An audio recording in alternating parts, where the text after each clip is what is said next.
Since the beginning of time, there never has been and there never will be another one just like you. You're rare. You're unique. You're different.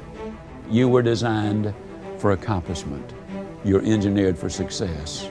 You're endowed with the seeds of greatness. Just for a moment, let's play a little game. So early in the morning, your telephone rings. The voice at the other end says, "Hey, partner, I've been meaning to call you for a long time. You know, I think you're one of the nicest guys I've ever seen in my life. You're a real asset to the community. You're a credit to the profession of which you're a part.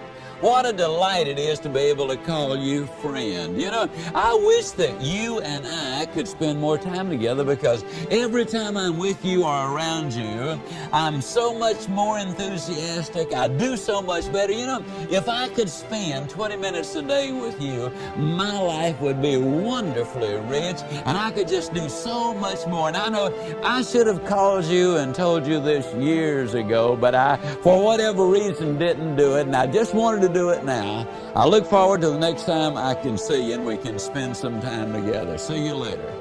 And he hangs up. Now let me ask you a question. If you had ever gotten such a telephone call as that, or if you should get such a phone call as that, and it was from an old and trusted friend, and you knew he was deadly serious, let me ask you, what kind of day would you have? Magnificent, wouldn't it? If you were a doctor, would you be a better doctor? If you were a household executive, would you be a better household executive? If you were on a sales call, would you make a better, more effective sales call? Would you be a better mother? Would you be a better truck driver? Would you be a better student? Would you be better at whatever it is that you're doing? How many of you believe you would be better at whatever you do? And how much more would you know about being a doctor, or a truck driver, or a household executive, or a salesperson? You wouldn't know any more, but you would be substantially better, because all of a sudden your image has changed. Your attitude has changed. Why? I'm an asset to my community. I'm a credit to my profession. That old boy said so, and he is one more smart cookie. I mean, you wouldn't argue with that at all, would you?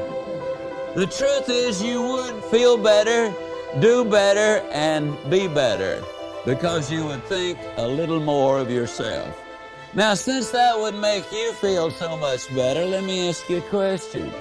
Why don't you make a phone call like that on a regular basis to someone whom you know and respect and admire, that you could honestly say something nice about? I have a good friend who is also a speaker, a very prominent one. He heard me go through this little routine one day, and he said, "You know, I think I'm going to give that a shot." The following Saturday night, he got on the phone long distance and called a friend of his whom he had not seen in a few weeks. And when he started the conversation similar to that, maybe not quite that flowery, but saying something really nice, the old boy at the other end was so shocked and so excited and so enthused that they spent about 30 minutes talking.